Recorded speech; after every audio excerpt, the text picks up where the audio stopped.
We have a lot of campuses, so saying hi to all of you guys. We have people online watching. We are in our Happily Ever After series where we're taking movies that are fairy tales with happily ever after endings to them and talking about them. Trying to have happily ever after situations in our lives. So you're going to go on a journey with us as we talk about Snow White, which has been recently remade, actually twice. Julia Roberts was in one that came out a little bit ago, not good at all. It was supposed to be funny, and it was not funny, and it was not good.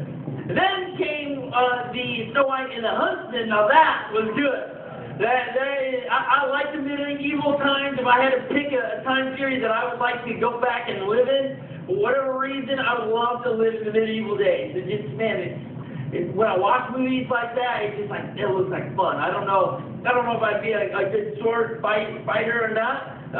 I don't think I would be a king. I'd probably be a peasant, but I just think it'd be a lot of fun until I got the plague, and then not so fun. But I did this like Braveheart. I love those movies. And so when we're talking about Snow White, I was totally drawn to that movie over and over again to watch it. And most of you know the story, I would believe. If not, here's the bottom line of it. There's a queen, an evil queen, who marries Snow White's dad, kills him, becomes the queen, and controls everything. And eventually, after looking in a mirror repeatedly, she would go and look at her reflection, and she would ask mirror, mirror on the wall, who's the most fairest of them all, or beautiful. You want to know who's the hottest person, really. That's the bottom line. She's like, who's hot? And who's not? And she stood in front of you, and if somebody's name popped up, and it wasn't her, she'd go kill him. In the Snow White and the Huntsman, they took it where, she had the ability to suck life from people. The queen was that evil. She had powers that she could take the life of someone else that would give her youth. She believed that youth was the key to longevity. As long as she looked young, people would like her. If you grew old, people didn't want to be around you, and through her hurt, she talked about it in the movie, and with the Huntsman, she talked about how she was hurt. Right before she goes and kills the king, she talks about the pain she felt. She's been hurt by men before, and she's not going to be hurt again. You are just like those guys, and she stabbed Snow White's father in the heart and killed him, based out of pain that happened in the past. See, the queen never dealt with the pain in her life, therefore, she ended up being an evil queen. She ended up being really messed up in the head because she never dealt with her pain.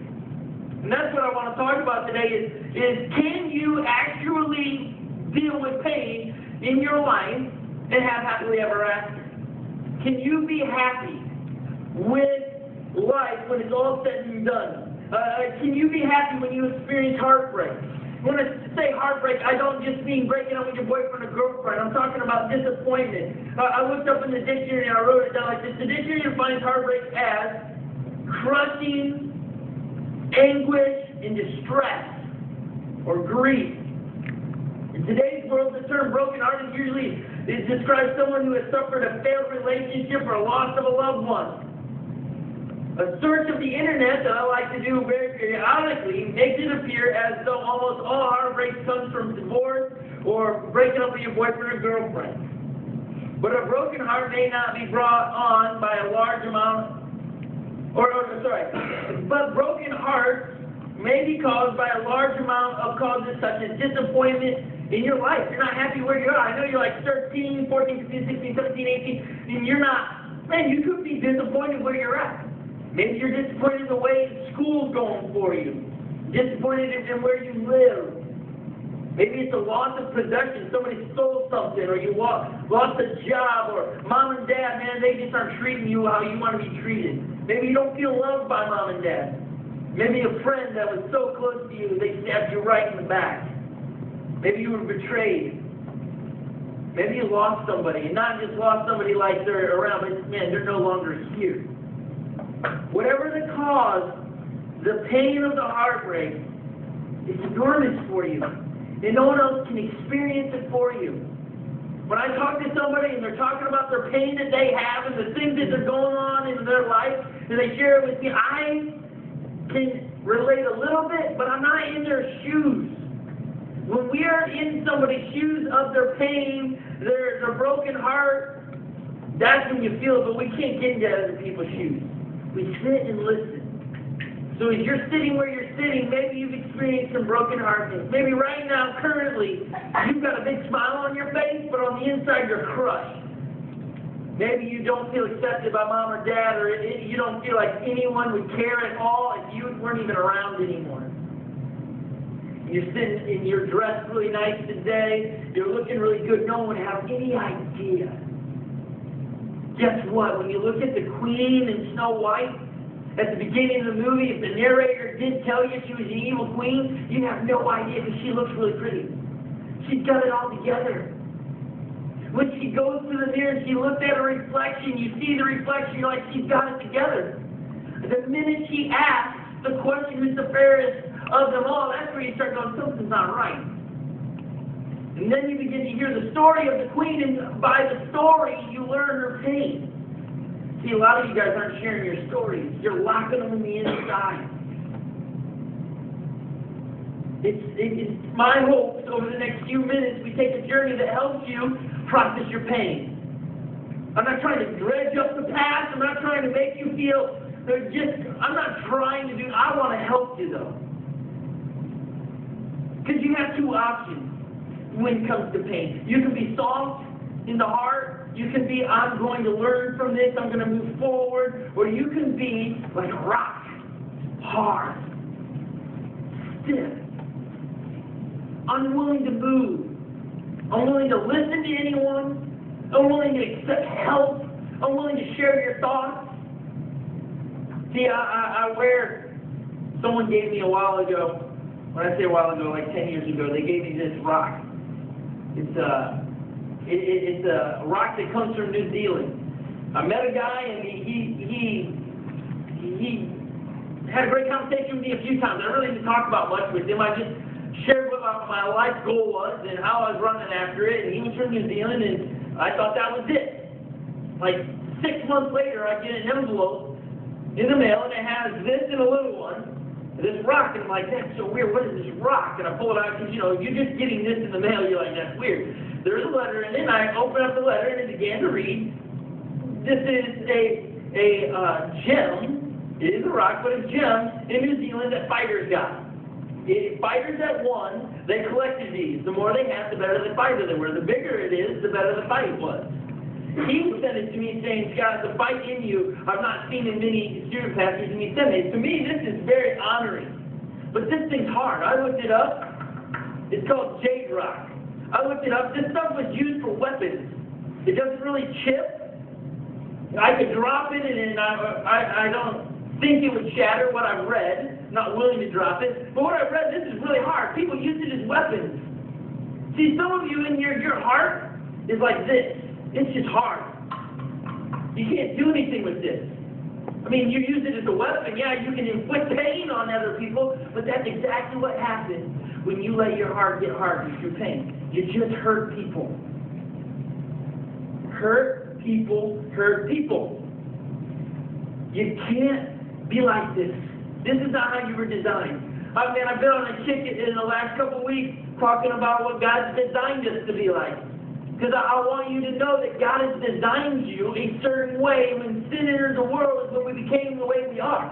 We were never designed to have to manage pain. We weren't. It was going to be a pain-free life. But as soon as sin entered the world, all of a sudden pain entered the world. Now all of a sudden we got to be able to do something with it. And at a young age, man, this is a generation I've seen have to go through things that you never should have gone through.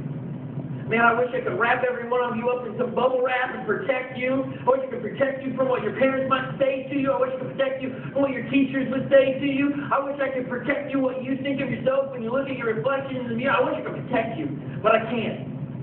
What I hope to do in the next few minutes is teach you how to manage your pain. I asked this question. I wrote it like this, so I'll read it. Has your heart been torn apart by events in your life? Has your heart been broken by people you love?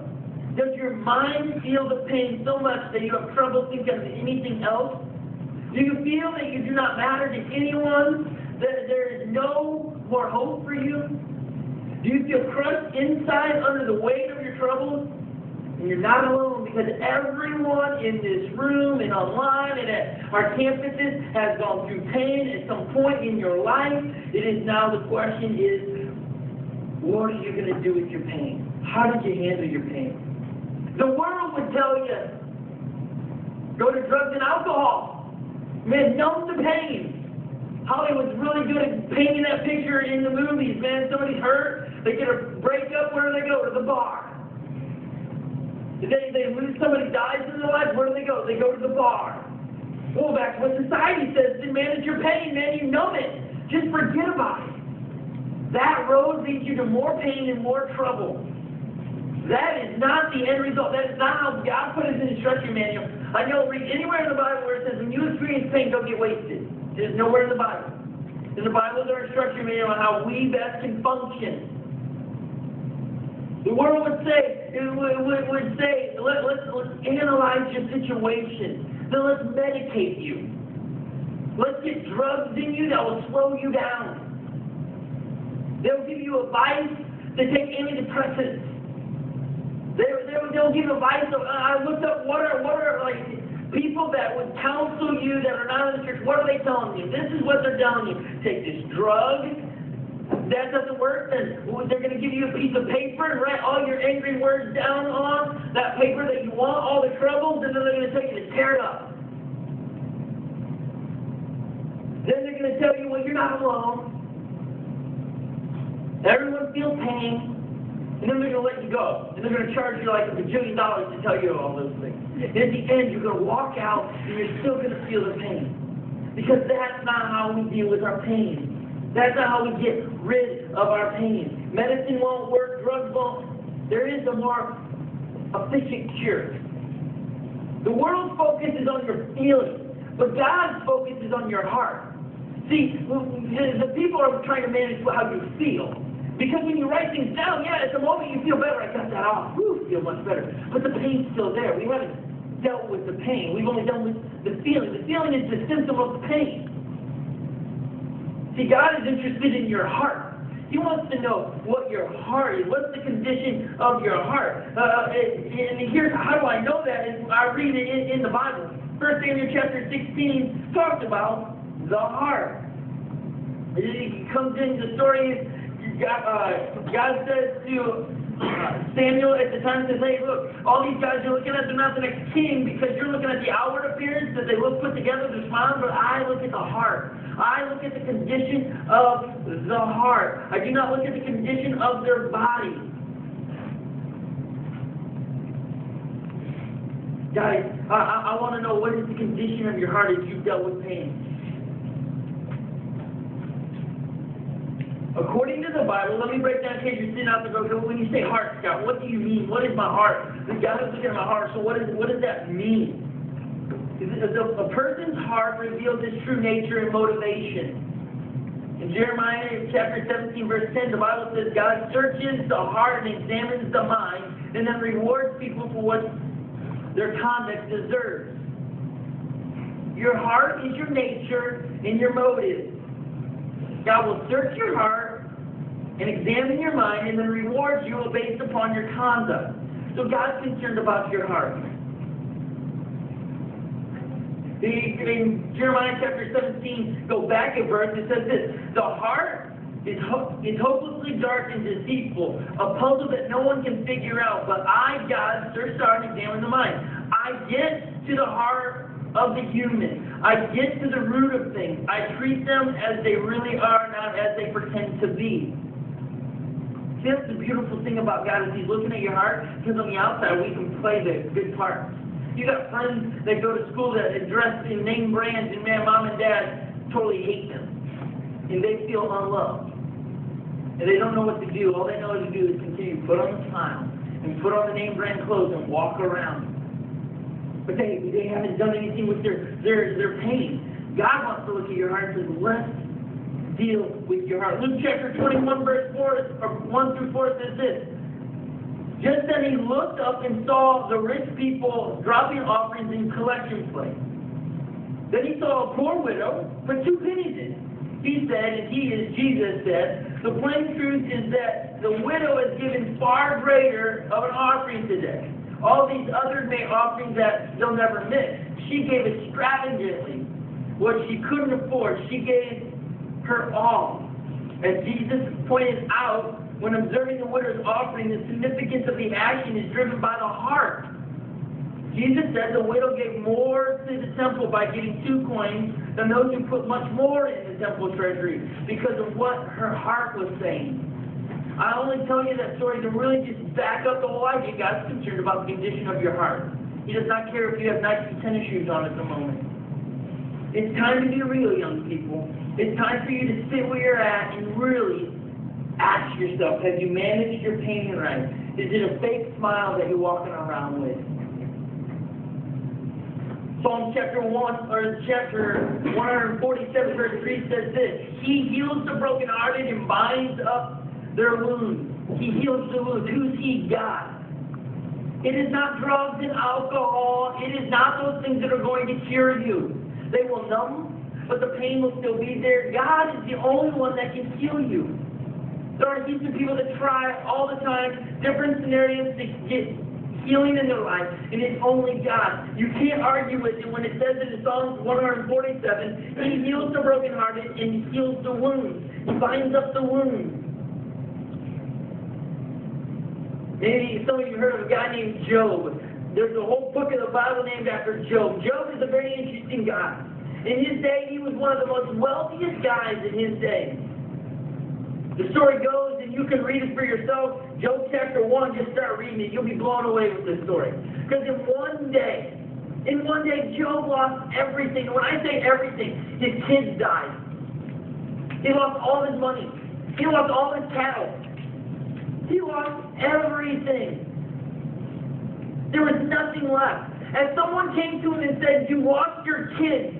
Someone just came and killed your kids. Another one came and said, hey, somebody came and stole all of your cattle. As soon as they finished saying they stole all your cattle, somebody comes in and says, hey, a massive storm came in and wiped your house. They just came one after another telling him, hey, you've lost everything, Job. Job, you have nothing left. Talk about pain. He's experiencing all in one shot. The loss of loved ones, the loss of material possessions, there's a pain of disappointment. He's got it all going on in his life. And the question would be, what does he do? What does he do? What is his response? You know what his response is? Here's his, at the end of it all. When at the end of it, he gets all the news and days and months proceed where nothing was happening. He wasn't getting anything. Job answered this in Job chapter 42, verse 1. I'm convinced, and he's talking to God, I'm convinced you can do anything and everything. Nothing and no one can upset your plans. You ask, who is this muddying the water, ignorantly confusing the issues, second-guessing my purposes? I admit it. I was the one. I babbled on about things far beyond me, made small talk about wonders way over my head. You told me, listen, and let me do the talking. Let me ask the questions. You get the answers. I admit, I once lived by rumors of you. Now I have it all firsthand. For my own eyes and ears, I'm sorry. Forgive me. I'll never do it again, I promise. I'll never again live on crusts of heresy, crumbs of rumors. Job saying, wait, I just experienced God. He experienced pain, but then he also experienced God answering his prayers. Because from chapter 2 through 41, all of a sudden you see how God begins to help him manage his pain, starts answering his cries. Because that's where Job ran. When everything was taken, Job ran to God. He didn't run to some psychiatrist and say, here's where I'm thinking, okay? This is how I really feel. Can you tell me if I'm right? He ran to the only person that can heal. David, my favorite guy in the Bible. Way jacked up. He's done really dumb things. I love David. The Bible says about David, he's the only one that God has ever said he's a man after his own heart. David gets the news that his baby is dying. So he begins to not eat food, and he starts praying, God, man, please, don't let my baby die. Don't let my baby die. Heal my baby. Oh, you know, it's a big deal. No, none of us can be in his shoes, not being parents. But man, think about that. You're going to lose your kid. And he's crying out. And David, and you can read this story in 1 Samuel chapter 12. I'm using the quick version. David notices that his servants they stop talking now. They're starting to act a little weird. He looks over and goes, David's dead, isn't he? And they say yes. In the Bible, this is very interesting. He finds out that death has happened. David brushes his knees off, brushes his shirt off, and he gets a shower, and he goes and worships God. In the middle of his pain, he goes and worships God.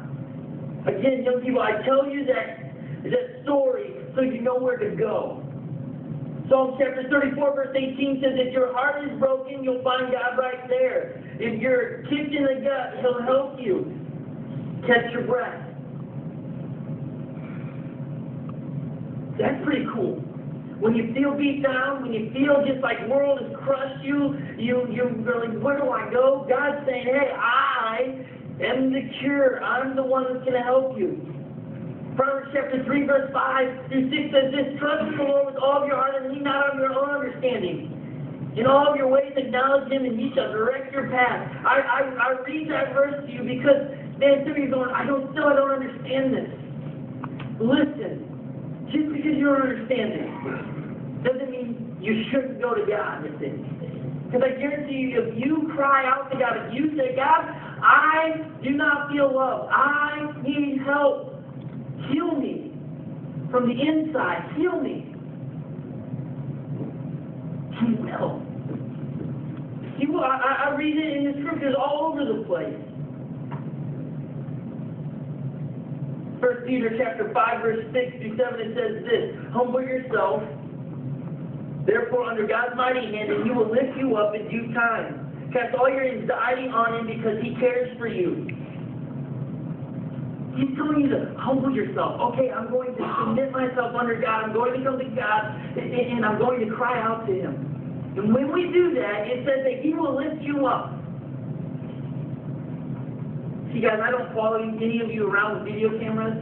I don't follow any of you around and know what life is like, but I know without a shadow of a doubt, there's some of you in here that's hurting.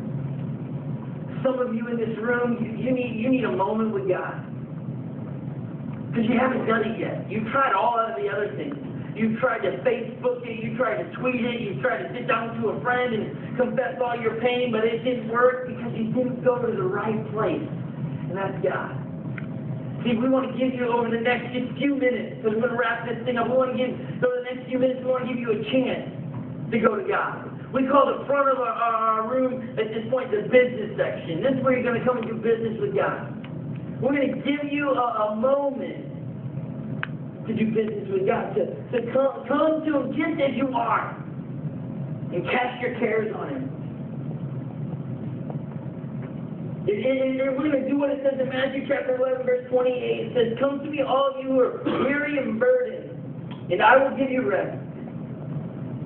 He says, come to me. You got problems at home, you got problems at school, no one knows, no one can relate. God can. It doesn't mean that all of a sudden we hit a magic button and life is great on your way out. No, but you're starting the journey. You're not alone. So we're going to start some music here, and I'm going to pray for you. And if you're sitting there going, I'm dealing with stuff, God.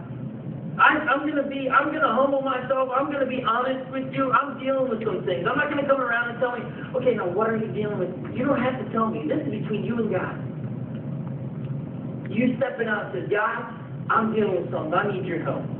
Let me pray in a second, and we'll step out and do that. God, I pray for every young person in this room and those that are at our campuses and online. I pray that right now you would nudge their hearts to take a step so they can experience the healing of your power, that they can experience what we just read, casting our cares on you. That they realize that we tried to, okay, I'll just push it down, I'll deal with it later, I just won't talk about it, give me time. Those things don't work. They don't realize that this is how He designed it to work, is to come and cast our cares on you. God nudge their heart. Your name. Amen. If there's young people, you're saying, I need to do business with God. I want you to step out right now and just come grab a seat. Look up here. Go ahead.